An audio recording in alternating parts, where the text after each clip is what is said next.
Hello and welcome to the second part of the session Payment Gateway for Noobs. And in this part, we are going to discuss PIN translation, encryption, and validation. So let's go back to the scenario which we discussed in the part one. So you have a HDFC Bank credit card and you have a terminal of Axis Bank, and the transaction flows through Visa and finally reaches HDFC. So now in this part, we are going to see how the encryption and decryption happens in this entire process. So when the information, as soon as you enter the PIN in the terminal, let's say in this case 1234, the terminal internally creates a PIN block. What is this PIN block? We are going to see in the next slide. But for the time being, you just see that there is a message information called PIN block, and that is encrypted. And it is encrypted using a ZPK. ZPK here is a uh, zone PIN key. So because it's in the acquirer zone, the terminal and this Axis Bank zone, it's in the same network, and hence it is called zone PIN key. How it is generated, how it is used, we'll discuss on those things later. And in this slide, you're seeing that there is another component in the bottom, which is called the hardware security module, or HSM. So that module is the one which is responsible for encryption and decryption of messages in a secured manner. So across this entire transaction, you will find several such HSMs, which will do the task of encryption and decryption whenever needed. But for simplicity, I've just put one icon here and I've shown that the entire flow is going via the same HSM, but in reality, that is not the case. So once the PIN block is generated and encrypted, it will go to the acquirer. So now acquirer in itself cannot decrypt this message. It doesn't have any ways to decrypt it. So what it does is it will take the PIN block and it will send it to the HSM for decryption. And in this HSM, the decryption of the PIN block will happen, and then the same message will get encrypted via AWK, that is the acquirer working key. So this acquirer working key is the key which is shared between the acquirer and the payment scheme. So let's say that it gets encrypted with the AWK, and then that same message gets transferred to the payment scheme. Now the payment scheme has this message, but it cannot decrypt it again. So what it does is it will send its AWK key to the HSM for the decryption. And once it is decrypted, it will get encrypted with the IWK. Now this is the issuer working key. So the issuer working key is the key which is shared between the payment scheme and the issuer. In this case, it is HDFC. So then the same PIN block gets encrypted via IWK. And once it is encrypted, it is transferred to the issuer bank. Now, once the message is received at the issuer as well, even they cannot decrypt it themselves and verify whether the transaction is valid or invalid. So then they have another set of key, which is called PVK, and the full form of that is PIN verification key. Using that, it will send the PIN block to the HSM and HSM via the PVK. I'll explain this later, how this validation also works. The HSM will tell whether it is a valid or an invalid transaction. Now let's go to the part of where we can discuss on what exactly is the PIN block. So PIN block can be of several it can be of several formats. So in this particular example, I have taken the ISO 0 format for explanation. So let's say the PIN that you entered is 123456, and the card number is 1234567890 123456.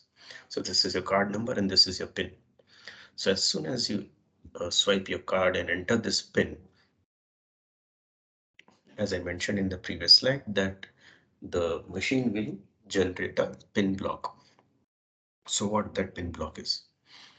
So let's bifurcate this into two parts. We'll first discuss uh, on the PIN, and then we'll discuss on the card. So let's say 123456 was a PIN. So this gets converted into a 16-bit message, where the first digit here, 0, denotes um,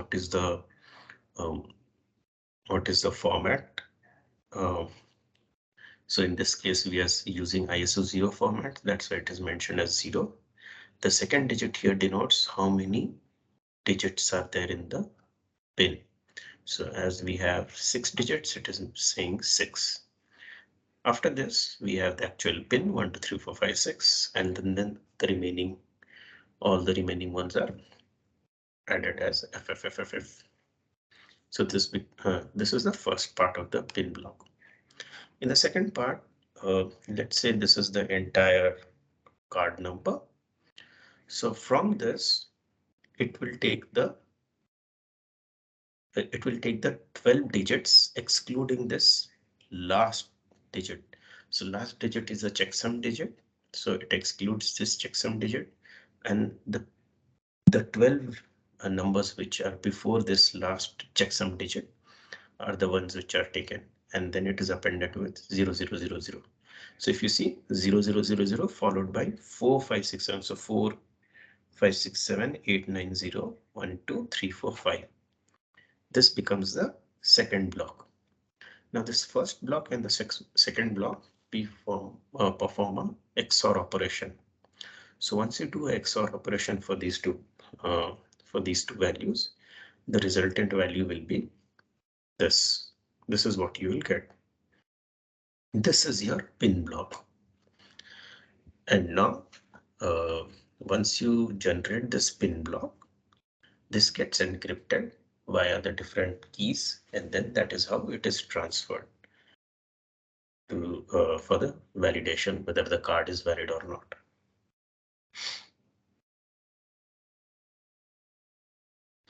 Now let's get into some of the theoretical part of ZPK, ZMK and all. So first of all, there exists a ZMK, which is the zone master key. This is the key which is generated manually and it is fed into the HSM. Actually, it is imported into the HSM, not fed into HSM.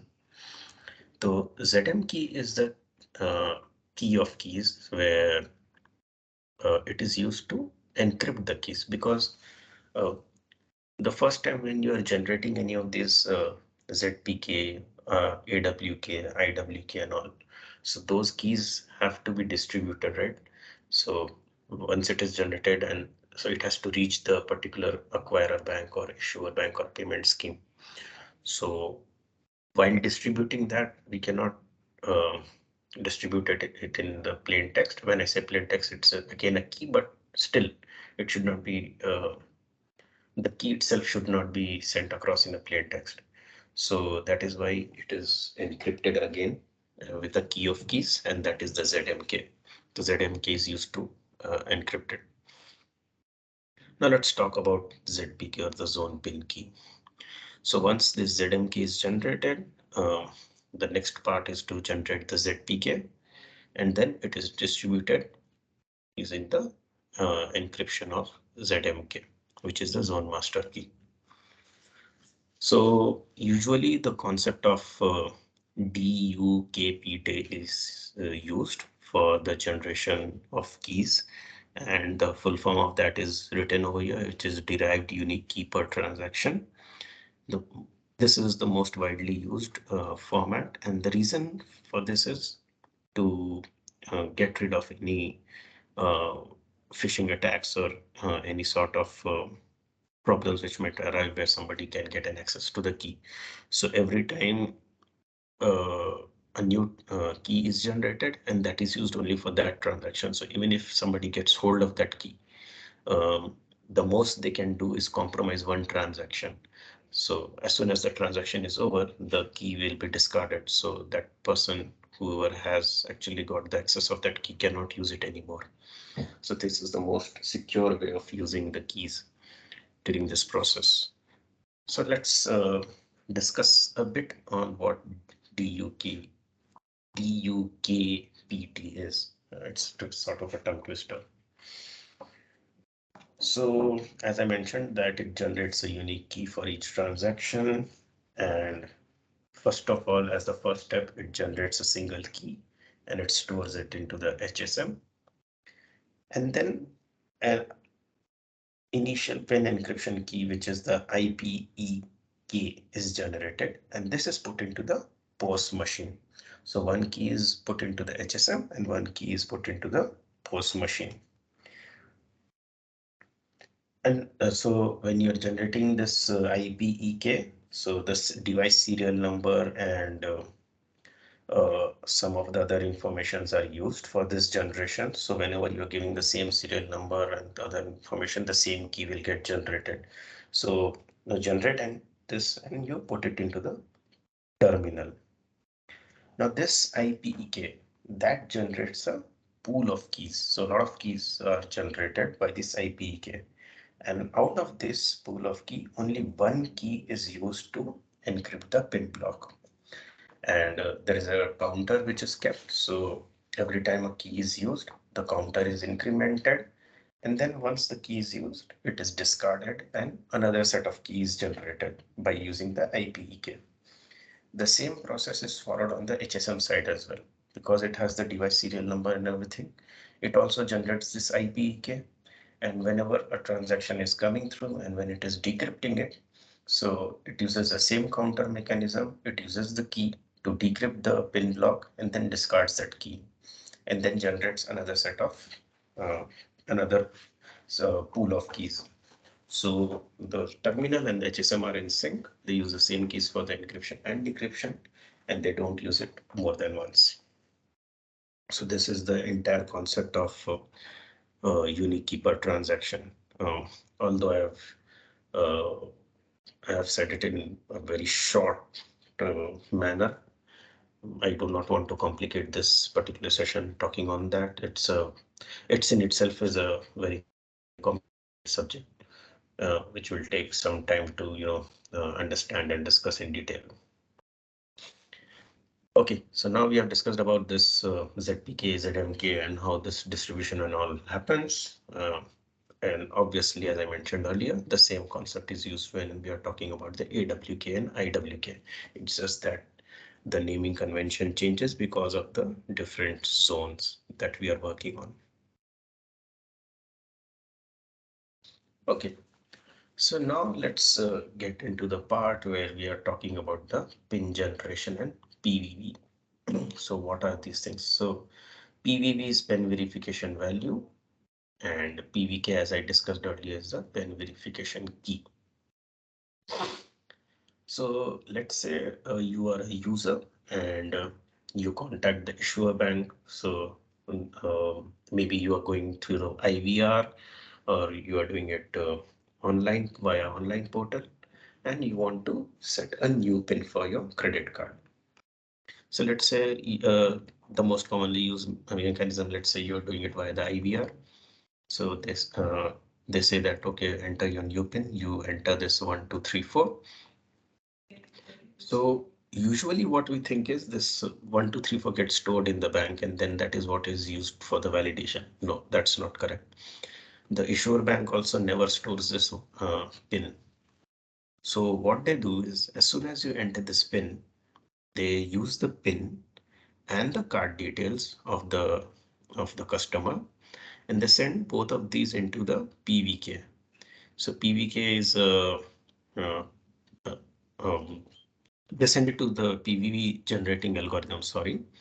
So and while after generating of this after generating this value via the PVV, it uses the pin verification key to encrypt that value and that value is actually stored in the database. That value is called the PVV, which is the pen verification value. What this PVV generating algorithm is, that's out of scope from this particular session. But just understand that the PIN and the card details are sent to this algorithm and encrypted via the PVK to generate the PVV value, and the bank only stores this PVV value, so they cannot see your PIN number ever. Okay, moving on. Now, if the bank cannot see it, then how will the HSM know whether this card is valid or not valid? How does it tell the bank when at the end of the transaction? If you remember when I was talking, so I was saying that the issuer bank also sent the spin block to the HSM along with the keys, and then it gets to know whether the card is valid or invalid. Let's talk about that scenario. So say the transaction has come. So the encrypted pin block has come to the issuer bank. So the issuer bank, it will check for the information in its database, and from there for the particular customer, it will get the PVV. This is encrypted form, right?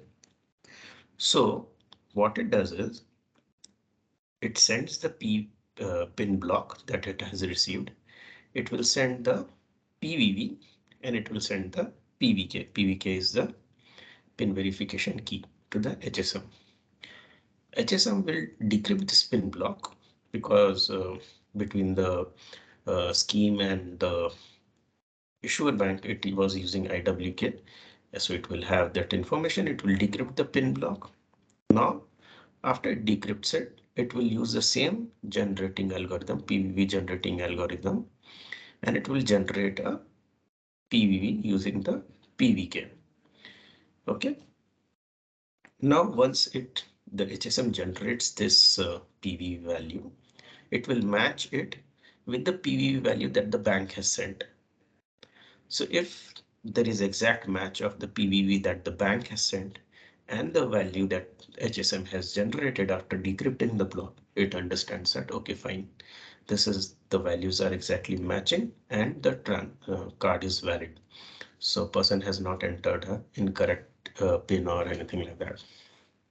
So once this is validated, it will send a success response to the issuer bank, and the same response goes back to the terminal. And if there is any discrepancies in this value, it will say that it's a failure transaction, and you get the same message displayed that the incorrect pin or whatever. So this is all that we have. Which happens behind the scenes as far as the encryption and validation is concerned when a credit card transaction is going through. Of course, there are other validations which happens at different stages. So apart from just checking the PIN and the card, we have also to check whether the card is whether the card has expired or not expired, whether the person has enough funds or not. So we are not touching on those points at the moment. We're just discussing on the PIN validation here. So that's all for this session. We'll see you guys in the next one.